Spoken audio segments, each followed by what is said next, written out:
Hey, Cub fans! Thanks for joining us here on Randy Talks Cubs. Cubs just finished the two-game series sweep of the White Sox, and a very interesting couple of games.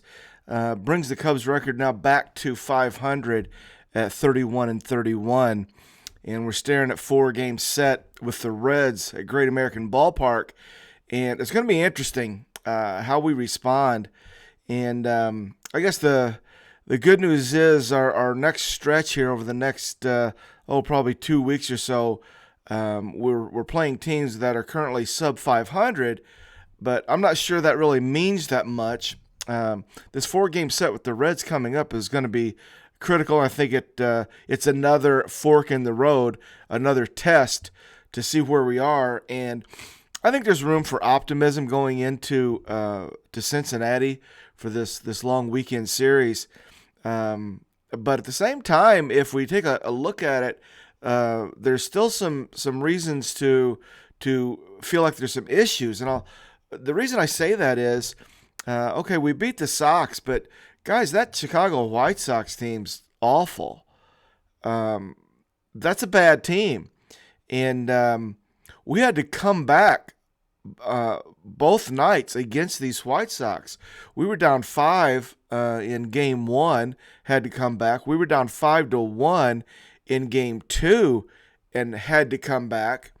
But what's interesting about it is White Sox were bad, and I was pretty positive we were going to come back. That's what I thought was interesting about the game. Both games with the Sox is we got down early significantly, where, in past games we get down by 5 and it's like, well, that's it, we're done. But I was really optimistic. More than that, I just thought we were going to come back against that team. So, to be pushed like that with the White Sox is a little bit disappointing. Having a chance to watch them, they're down. That's as bad as Sox teams I've seen in a while. So, interesting games both.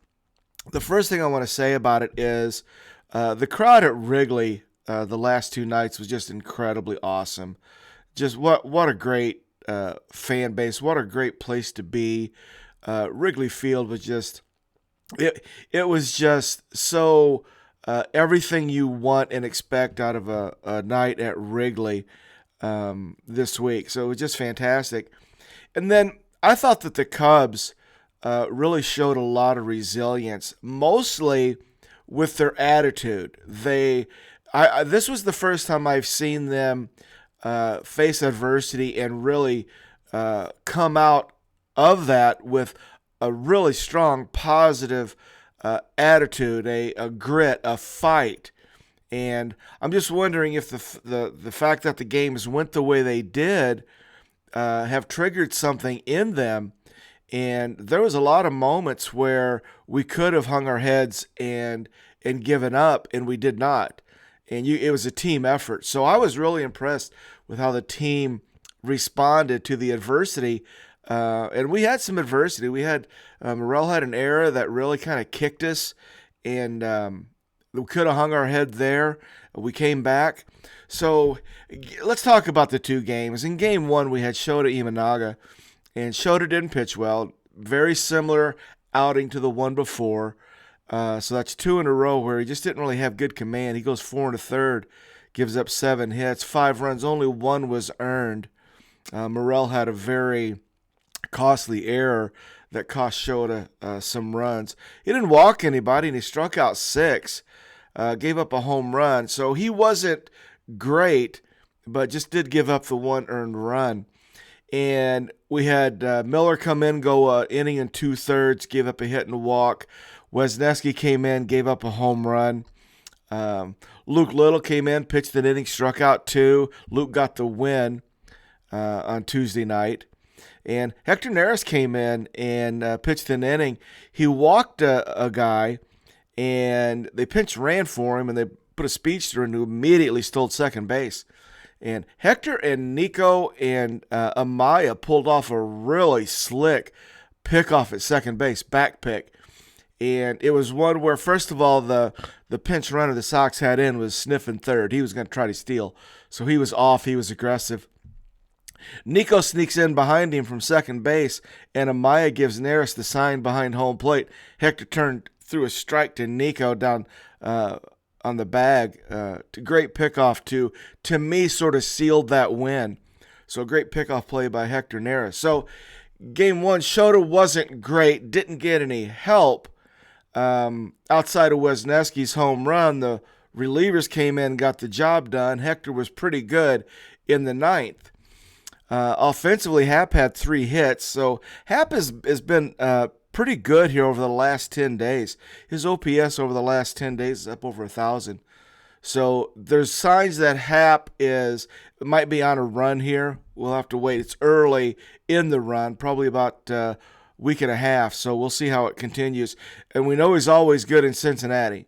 So if it continues, that'll be very helpful this weekend against the Reds. Christopher Morel starting to hit the ball hard, starting to get results. After that error that he made at third, which was really kind of horrendous, he comes back with a 2-run homer, and just his resilience, his positive attitude of being able to make an error and not be down on himself. He stays up, he stays positive, he lives in the moment, he's always happy to be there. And I was impressed with Christopher Morel's mentality after that error, because it was a rough one, and it looked like it could cost us the game. And he came back with a home run. Then Patrick Wisdom came in and hit a pinch hit home run that was huge. And the place went nuts. Patrick Wisdom was just, I've never seen Patrick that excited coming around the bases, that happy, that intense. And, Patrick Wisdom has now hit a pinch hit home run for us in 4 consecutive seasons. And pinch hitting is hard. And Wizzy seems to have a knack. He comes in and has done well in that role. Last Cub to have a pinch hit home run in 4 consecutive seasons is Thad Bosley, 1983 to 1986, which I find interesting. So Cubs win game 1 7-6.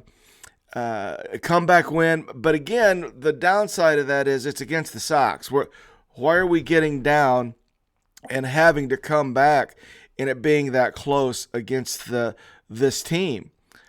15 wins total. I mean, I don't know even what that pace is to win, 40, 50 games? I mean, they're bad. And so we got to hold on. It's like, okay, 2 games in a row at Wrigley, our place. Things didn't go great, and we easily could have lost both of those. So let's go to game 2. Another 7-6 win late. A Mike Tauchman walk-off solo job in the ninth to win it. Talk was really good in game 2. 2 for 4 with a walk, 3 runs scored, that solo home run. So Talk was sort of the offensive hero. Dansby had 2 hits. Dansby looked a little better. He scored twice. And Christopher Morel fouled another ball off that left toe. I'm telling you, that left toe is a magnet this year. Everything that happens just seems to go right to that left toe. He fouled it off his left toe. He was hurt. You could tell he was hobbled. He tried to go to first and just couldn't do it. And he had to come out. So I don't know. I haven't heard any news, obviously, at this point on what the seriousness is of that toe. But Christopher Morel, boy, he fouled it off. I mean, it was flush, too. It hit him so hard. It just melted him. So Tyone starts. He goes 5 innings, gives up 10 hits, 5 runs all earned, 6 Ks and a walk. J-Mo's ERA is now at 3.47. And I don't know. So both the games against the White Sox, our starters sort of get knocked around a little bit, which is now the opposite. It seems like we can't get everything going at once. First part of the year, our starters were what carried us, and now all of a sudden our starters aren't getting through, 4 or 5 innings unscathed, and it happened last night with J-Mo. Hodge came in, pitched an inning, walk, strikeout, looked good.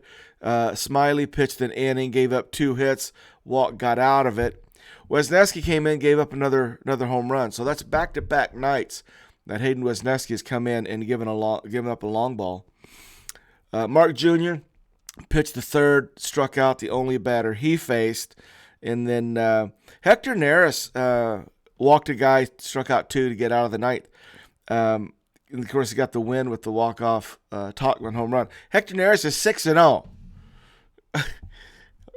as a reliever. That's really not that good, I guess. 6-0 for a closer in the first couple of months of the season. But Hector is 6-0. Got to give it to him. So, Red Series coming up is going to be interesting. I'm trying to take the White Sox series and go, maybe we didn't learn much. We survived it. We got the 2 wins that we had to have. I mean, there's no way we can win it, not win the series against this team, and we did that.